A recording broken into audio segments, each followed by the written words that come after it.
We are getting ready tonight to do Judges chapter 16. Judges chapter 16. Before we get started in Judges 16, we want to take just a quick overview of what we've seen in the book of Judges so far. I have the book outlined into three major sections. Chapters 1 and 2 is the need for the judges. Chapters 3 through 16 is the work of the judges. And chapters 17 through 21 is the time of the judges.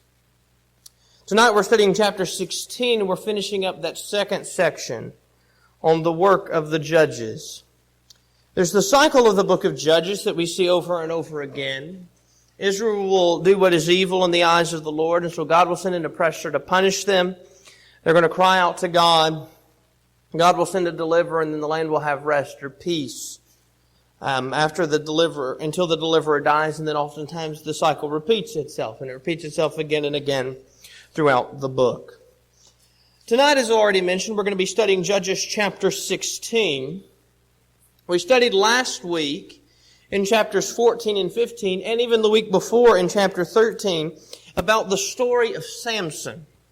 If you remember, just real quickly, to get us up to speed on what's going on, chapter 13 is where the birth of Samson is promised to Manoah and to his wife. And we see at the end of chapter 13 that Samson is born. And in verse 19 of chapter 13 it says, "The Spirit of the Lord came upon him mightily, and he went down to Ashkelon and killed 30 men of them, took their..." that's chapter 14. Chapter 13, that she bore a son, and the Spirit of the Lord, verse 25 says, began to move upon him at Manaah, Dan, between Zorah and Ashtaol. Chapter 14 is where he finds a wife among the Philistines, and you remember that's where he gives his riddle in chapter 14. After he leaves out of anger, chapter 15, Samson in chapter 15 comes back to find his wife and finds out she's been given to his companion, to the best man. And he's angry, and this is when he takes the foxes and he puts the torches between their tail and lets them loose. The Philistines, in response, burn down his father-in-law and wife's house, and then Samson gets his revenge on them in this text. And then later on in the text was where we read about him killing 1,000 men with the jawbone of a donkey. When we come into chapter 16, this is the last chapter dealing with the work of the judges here in the book of Judges. We have two more that we'll see next trimester in the book of 1 Samuel. But this is the end of the work of the judges in terms of the book of Judges itself. Chapter 16 really focuses in on Samson and Delilah. In particular is the major section. This chapter really divides itself into four major sections. The first three verses that we're fixing to look at is his escape from Gaza, where he comes to the harlot in verses 1 through 3, and then he escapes from the city. 4 through 20, the largest portion of this is Delilah deceiving Samson, trying to figure out the secret to his strength. 21 and 22 is where he's captured by the Philistines, and then 23 through the end of the chapter is where he defeats the Philistines and dies. Let's take a look at the first section, Samson's escape from Gaza, verses 1 through 3. The passages will be on the board in the New King James Version. "Now Samson went to Gaza and saw a harlot there and went into her. When the Gazites were told, 'Samson has come here,' they surrounded the place and lay in wait for him all night at the gate of the city. They were quiet all night, saying, 'In the morning, when it is daylight, we will kill him.' And Samson lay low till midnight. Then he arose at midnight, took hold of the doors of the gate of the city, and the two gateposts, pulled them up, bar and all, put them on his shoulders, and carried them to the top of the hill that faces Hebron." So here we have another one of the things that Samson has done, where he goes into this harlot in the city of Gaza in verse 1, and the men of the city were told that he had come there, and so the place is surrounded in order that they can capture and kill him. The decision is made if they wait till daylight, he'll come out to them and they can take and capture and kill him then. But Samson lay low in the city, and then at midnight is when he comes out, and that's when he takes the door of the gate in the city, and even the two gateposts, and pulled them up. Not only did he pull them up, he carries them all the way up the hill to the hill that faces Hebron. So this is where he goes into the harlot and where he escapes the city of Gaza. Beginning at verse 4, the second major section, and really where we want to focus most of our time this evening, is on the section where Delilah deceives Samson. When you think of Samson and Delilah, and she's the more well-known of these two Philistine women, even though the portion of this chapter mentions her, she's the one we remember the most, is Samson and Delilah. What comes to your mind when you think about those two characters, Samson and Delilah?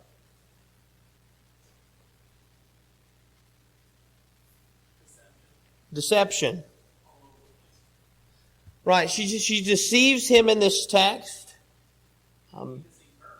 Yes, and he deceives her with his answers. And you have to think as you move through the text too, what Samson had to think. Let's start looking in the text here. You see what I mean by can't help but wonder, what does Samson think as he moves through this text is going to happen? Pick up with me in verse 4. Here's the deception between Samson and Delilah. Afterward it happened that he loved a woman in the valley of Sorek, whose name was Delilah. And the lords of the Philistines came up to her and said to her, entice him and find out where his great strength lies, and by what means we may overpower him, that we may bind him to afflict him, and every one of us will give you 1,100 pieces of silver. The first thing you can't help but notice as you move through the text is Samson obviously has not learned his lesson. Think back to chapters 14 and 15. He marries the Philistine woman in chapter 14. Things don't turn out quite so well at the end of chapter 14 and all into chapter 15 with this Philistine woman. In the end, her father takes her and gives her to his companion. But yet, when Samson comes later on, where's the very place that Samson finds a woman again? He finds her from among the Philistines. See, when you start moving through the text and you start to think about Samson, the first thing that jumps out to me in this is, what does Samson imagine is going to happen when he goes to somebody of the Philistines yet again and see what's going to happen? Remember the last time the woman was threatened, where they threatened to kill her and her father in chapter 14, if they don't get the answer to his riddle. But now they come to him and they want Delilah to entice him and find out where his great strength lies. Why is it that they needed to find out where his strength was? Why did the Philistines have such great interest in finding out where the strength of Samson is from?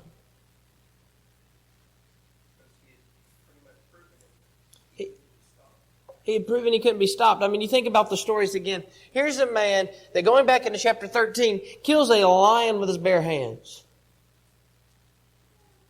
My first instinct would not be to fight the lion. It would be to run. But here he turns around and he fights and he kills the lion very easily.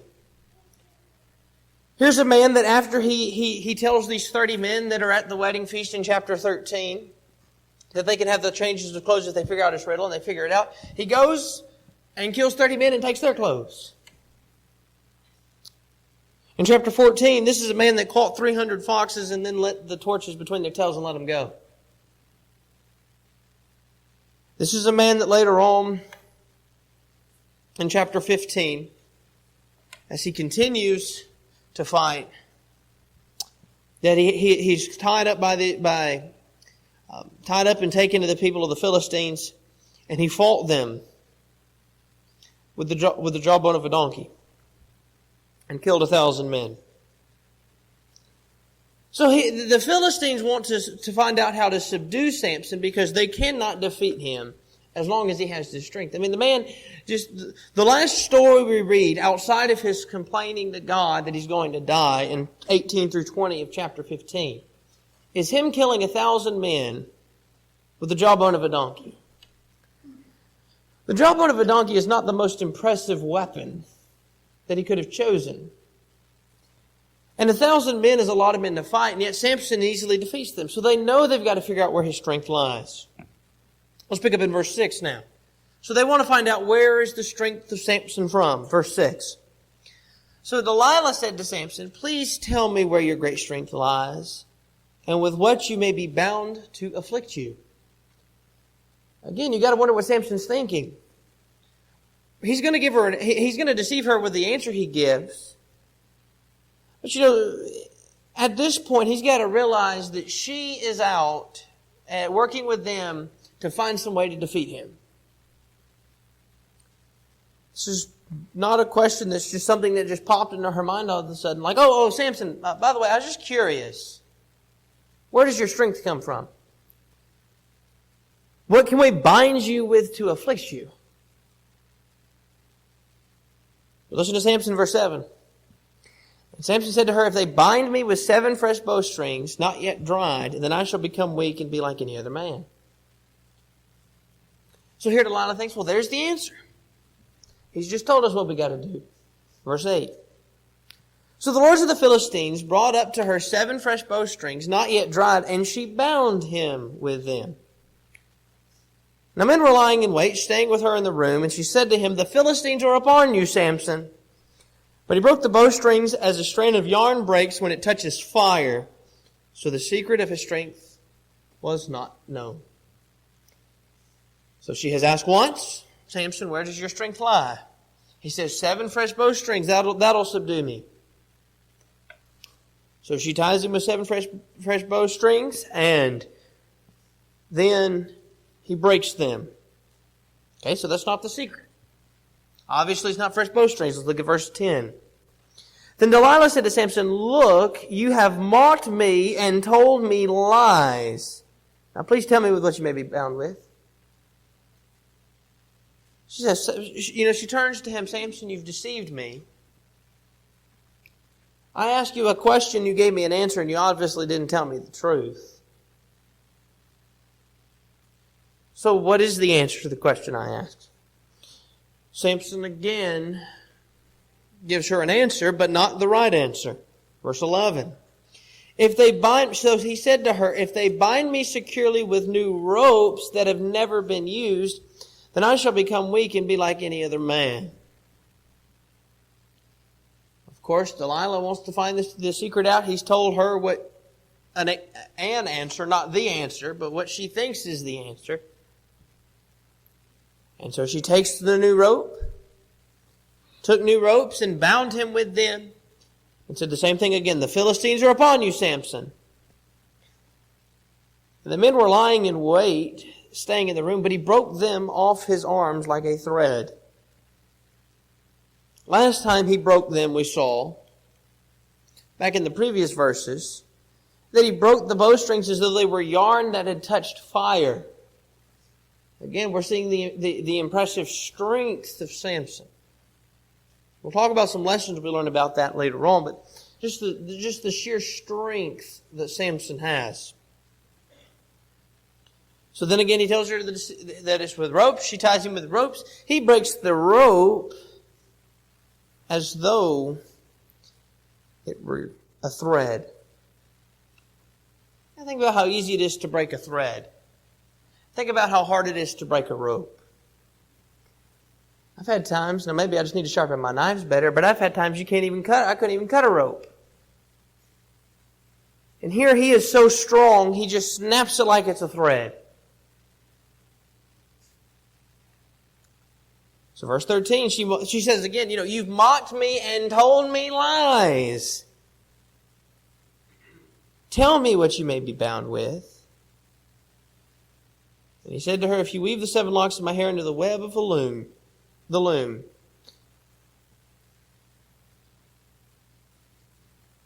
So verse 14, she wove it tightly with the batten of the loom and said to him, the Philistines are upon you, Samson. But he woke from his sleep, pulled out the batten and the web from the loom.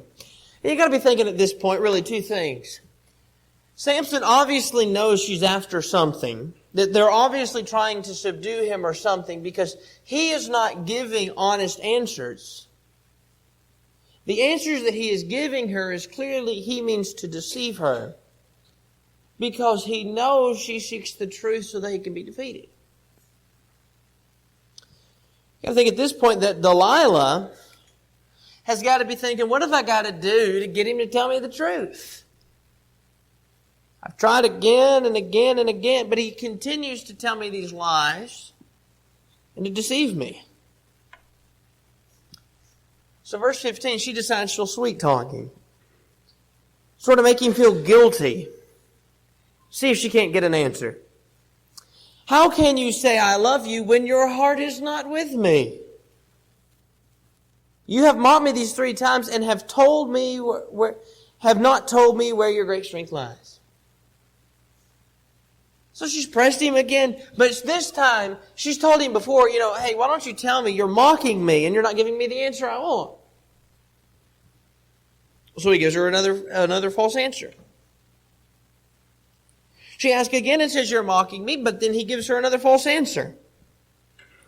So she comes down in 15 and decides to make him feel guilty. You say you love me, but you're not giving me the answer to what I want. Instead, you're lying to me. She's basically telling Samson here, listen, Samson, how can you say you love me, and at the same time, how can you keep deceiving me? How can you say you love me, but you won't tell me the truth and the correct answer? You've told me great lies. Verse 16. And it came to pass when she pestered him daily with her words and pressed him. And I think sometimes we forget about this part. It almost seems like she asked him and he gives her some answer, and asked him and he gives her some answer, and then all of a sudden he asks her again. And I think sometimes if we're not careful, we'll see this as a sequence of events.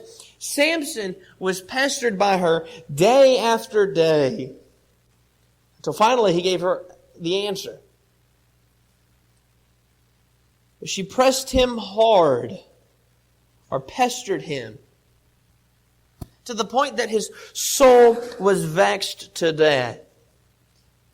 Samson at this point has had enough. She's continued to pester and continued to pester and continued to pester. And so Samson decides to give her the answer in verse 17. That he told her all his heart and said to her, no razor has ever come upon my head, for I have been a Nazarite to God from my mother's womb. If I am shaven, then my strength will leave me, and I shall become weak and be like any other man. I said earlier, you can't help but wonder what Samson is thinking. As he continues to give her answers, and she continues to press him, and to press him, and to press him. But here he comes in, and she's finally pressed him hard, as the ESV says. And she's vexed his soul to death with her constant asking for an answer. And finally, Samson says, okay, you want the answer? Here's the answer. I can't help but wonder, what did Samson think was going to happen when he gave her the answer? Did Samson think that she was going to ask and it was going to, oh, okay, I was just curious. Thank you for letting me know. Think about the story again. Think about the story. He says, tie me with 7 bowstrings. What happens when he wakes up? He's tied with 7 bowstrings. He says, tie me with the new ropes that have never been used. What does she do?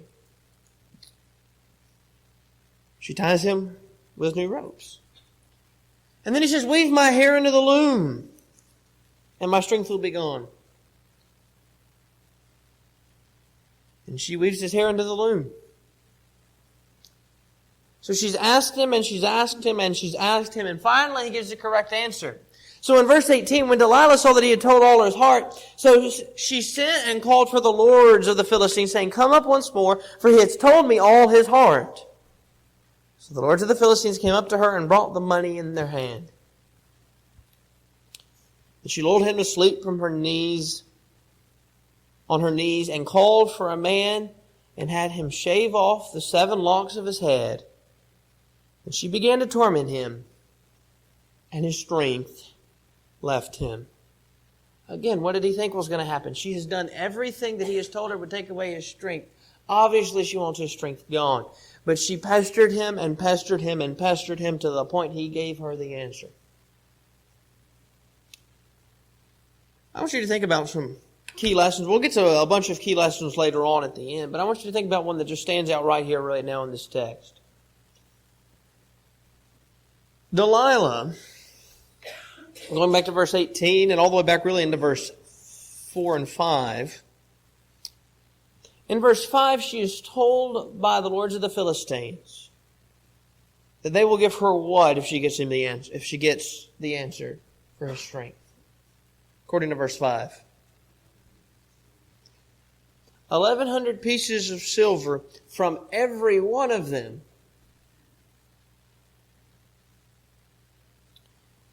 And so she comes down into verse 18 and she says, listen, he has poured out his heart to me. He's given me the answer. Here's what the answer is. So she takes and she cuts his hair and she's given the money. I'll tell you, here's an important lesson we learn. I learn in this text the power of greed.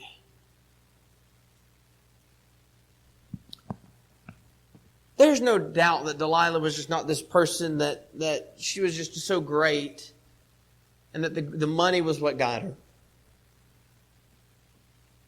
She willingly went along with it. But she pressed him and she pressed him and she pressed him because when she got the answer that she could have that money. We learn in this text of the power of greed. The greed motivated Delilah to get the answer because she wanted the money. When she got the answer, she cut off his hair and took away his strength. And then he's going to be oppressed for the rest of his life by the Philistines. And it started with the greed of Delilah. It started with the greed of Delilah. So verse 20. Same thing she said to him every time. The Philistines rode upon you, Samson. So he woke from his sleep and said, I will go out as before at other times and shake myself free. But he did not know that the Lord had departed from him. The Lord's not with Samson anymore. He's taken his Nazirite vow. He was told, and back in chapter 13, his parents were told he was to be a Nazirite from the womb.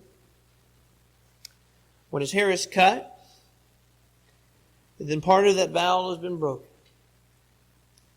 And so the Lord had departed from him, and he no longer has his strength.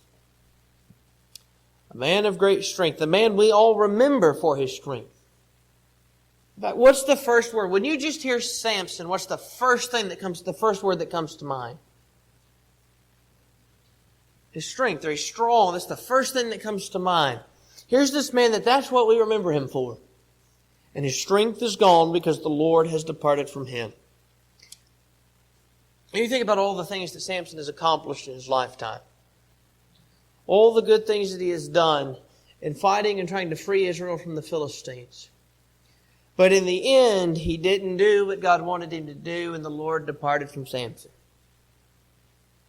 We learn in that no matter who we are, if we make mistakes, then God will not be there with us. That God will not accept us when we make mistakes and we turn from His Word, just as Samson did. Verse 21. Section number 3. Samson is captured by the Philistines, 21 and 22. And the Philistines took him and put out his eyes and brought him down to Gaza. They bound him with bronze fetters, and he became a grinder in the prison. However, the hair of his head began to grow again after it had been shaven. So here's this man, Samson, this man of great strength, who now has been taken, and his job now is to be a grinder in the prison. That's the job Samson now has, after he has turned away from God and after he is defeated and taken in by the Philistines. He now is grinder in the prison. You know, there are a lot of stories about Samson that we remember quite well. In fact, there's a large portion. We have 4 chapters that deal with Samson in the book of Judges. You think about it, chapters 3 through 16 deal with the judges from Othniel through Samson. And the largest section dedicated to any one is to Samson. The promise of his birth, him and his Philistine wife, him defeating the Philistines in chapter 15, and then in chapter 16, and the story we probably know the best is him and Delilah. But I dare say up there with the story of his riddle and the killing of the lion and the story of him and Delilah, the story we remember most is probably the very last story in the life of Samson. Samson defeats the Philistines, and he dies. That's what we see in verse 23 through 31. Now the lords of the Philistines, verse 23, gathered together to offer a great sacrifice to Dagon their God and to rejoice. And they said, our God has delivered into our hands Samson, our enemy. When the people saw him, they praised their God, for they said, our God has delivered into our hands our enemy, the destroyer of our land, and the one who multiplied our dead. What do you think about a couple of things for just a second? Number one, the Philistines find great joy in what has happened to Samson. Obviously, he is their enemy. And so they begin to have this great feast and to praise Dagon, their God, and to praise him because now their enemy, Samson, has been given into their hands. They give all the credit for what happened to Dagon. The Philistines didn't know any better. But what is the ultimate reason the Philistines are able to overtake Samson? God allowed it. Remember the verse 20. But he did not know that the Lord had departed from him. When he was no longer serving God, when he was no longer following God's will, and God was not with him, then Samson did not have the strength to fight back and to resist the Philistines. His vow, his Nazirite vow that he has taken has been broken, and God has departed from him. So the Philistines call together, and they're going to praise Dagon, their God, and they want to praise him because now Samson, their great enemy, has been given into their hands. So as they're gathered together, according to verse 25, it happened when their hearts were merry. Verse 25, that they decided that they needed to call for Samson. Because now not only have they subdued their enemy, they want to bask in the glory of having defeated Samson. Call for Samson that he may perform for us. So they called for Samson and he performed for them. And they stationed him between the pillars. You know, Samson, this man that has for so long oppressed the Philistines, this man that for so long has made them very angry, this man who has killed so many of them, remember what he said back in verse 24, the one who multiplied our dead. Did you just think about some of the numbers real quick? As to we mentioned earlier how much they hated him. Just think about some of the numbers. He killed 1,000 at once. He killed 30 men just for their clothes. We're not even taking into account the fight that takes place in chapter 15. When in verse 8 of chapter 15 it says, he attacked them hip and thigh with a great slaughter. He's killed a vast many number of Philistines. And so, now that they have him captured, they want to bring him out and they want him to perform for them. And they want to, poke fun at Samson. You can imagine the way that they were probably mocking him. They talked about this man whose great strength and how he had overcome them time and time again, and now he's reduced to just nothing. He can't see. He has no strength. He is someone that works in the prison, grinding. But in verse 26, he says to the lad who held him by the hand, let me feel the pillars which support the temple so that I can lean on them. The lad probably is thinking, and the people here are probably thinking, well, he's just going to lean on he's leaning on these pillars. He doesn't have his strength anymore or anything. He's just probably tired from all the things that we've done to him. He's so weak that he can't even stand up for very long. He's got to lean on the pillars. The temple was full of men and women, verse 27, and the lords of the Philistines were there, about 3,000 men and women on the roof watching while Samson performed. That's just on the roof. We're not even talking about the inhabitants of the entirety of the temple, but there are 3,000 men and women on the roof alone. But I want you to notice something in verse 28. Then Samson called to the Lord. We give a lot. I think sometimes we talk an awful lot about the negatives of Samson, and there are a lot of negatives that we can see in Samson. One thing we really need to remember is that Samson at the very end knew where to turn. Samson didn't come to the end and think about, well, I can push these down, how strong I am. You know, it seems when you go through the story of Samson prior to this point, that Samson, I can't help but read it and sort of get the feeling that Samson is probably arrogant because of his great strength.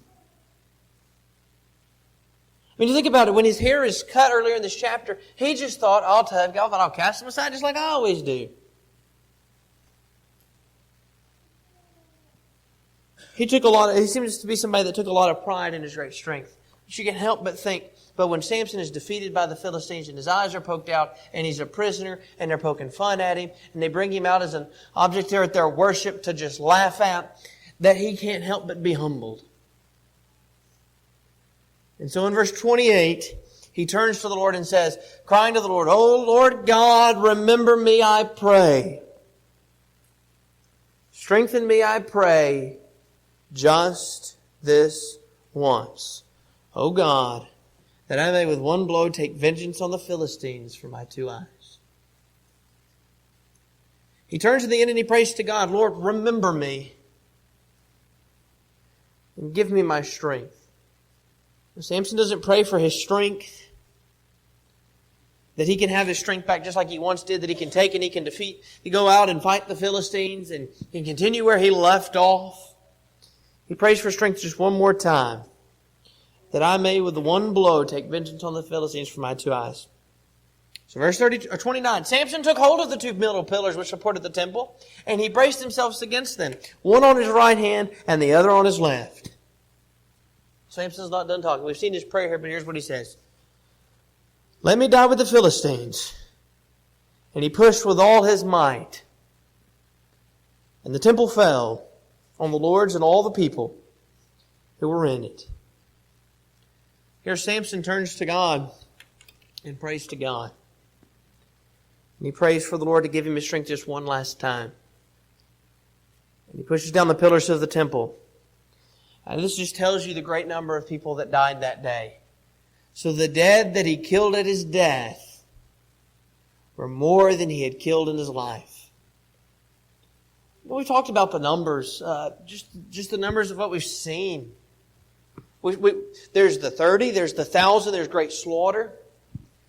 There is on the rooftop at this occasion alone, though, 3,000 just on the rooftop.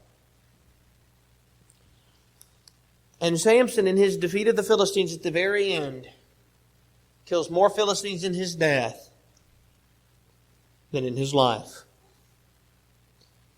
And his brothers and all his father's household, verse 31, came down and took him, and brought him up and buried him with Zorah and Ashtaol in the tomb of his father Manoah.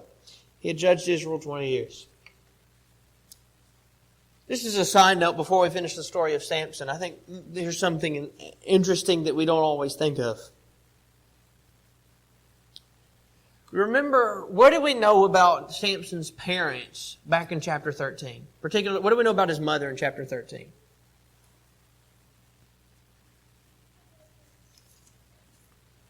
What is the first thing we were made?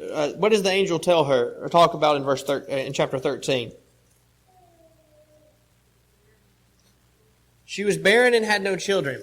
Now, here are some people in chapter 13. You go back to chapter 13, and they inquired of God, wanting to know what they needed to do. These seem to be some righteous individuals. And God, after the birth of Samson, has blessed them. His brothers and all his father's household came and took him and brought him up and buried him in Zorah and Ashtaol in the tomb of his father Manoah. And so they seem to be blessed with more children after the birth of Samson. You know, Samson was a judge for 20 years. And he's probably the most well-known, he's definitely one of the most well-known, if not the most well-known of all the judges to all of us. For all the stories that we hear of Samson. From the killing of the lion and the slaughter of the Philistines, with the jawbone of a donkey, to the point where he was, to him and Delilah, to him dying and taking the temple of the Philistines down and killing more at his death than in his life.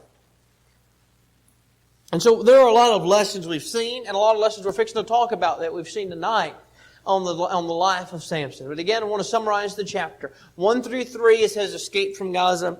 4 through 20 is the deception of Delilah toward Samson and him back to her, and where ultimately they're trying to weaken him. 21 and 22 is where he's captured, and 23 through the end of the chapter is where he defeats the Philistines in his death. Let's just talk about the practical things we see. That's a quick run through the text. We'll run through that rather quickly. But we have about 9 minutes or so, 10 minutes left. And let's talk about the important lessons we learn in this text. There are a lot of very important lessons that are very practical for you and I today. What do you see when you look in this text? What stands out to you as an important practical lesson we learn in Judges chapter 16? Careful when you pick a partner. Be careful when you pick a partner. You know, and you would think, after what happened the first time, that Samson would have learned his lesson. But Samson doesn't seem to be somebody that quickly learned anything.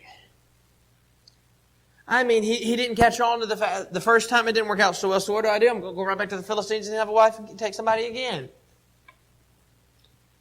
He didn't learn his lesson on the case of where she kept trying to figure out and did whatever he said was going to make him weak. But he didn't learn his lesson the first time. And so here we go again, that Samson isn't careful who he picks as a partner. In the end, it led to the downfall of Samson because of who he chose. What else do we see in this text?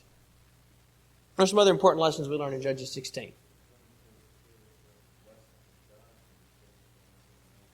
The blessings of God can be taken in a moment. We think of him as his great strength. But when his hair was cut, his vow that he's made, his Nazarite is broken. Remember what he said in the chapter? In verse 17, "No razor has come upon my head, for I have been a Nazarite to God from my mother's womb.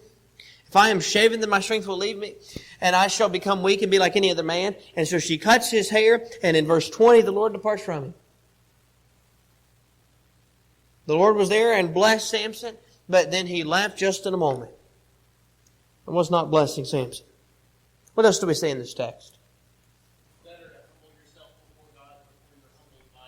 Right, it's better to humble yourself before God before you're ultimately humbled by God. If you don't humble yourself, then God will eventually humble you. Think about Nebuchadnezzar and the lesson that he learned, where he talks about, remember, he walks out after his dream, and it seems to be that some time has passed since his dream to the point that he becomes lifted up. But he walks out and he looks out and he says, look at all these great things. Look at what I have done in the nation, the kingdom that I have built. And that's where God humbles Nebuchadnezzar. It's a good point. We need to learn humility because ultimately God will humble us. If not now, ultimately we'll be humbled in eternity because what we thought we were so great. And we'll learn our lesson for all of eternity. Notice we learn about the power of influence. The power of influence. Samson was somebody that he never did shave his head of his own accord. He knew the vow he had made to God. In fact, when he's back in prison, his hair continues to grow back out after his strength has left him. But he's influenced by Delilah, to give the answer to the question that she seeks. She's influenced him to the point that he's willing to tell her, and in the end it cost him. Closely connected to that, I see the importance of having the right company. If Samson had been among his brethren,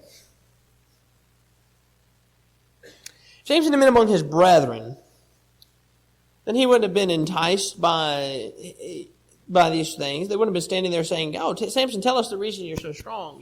We want to take it from you."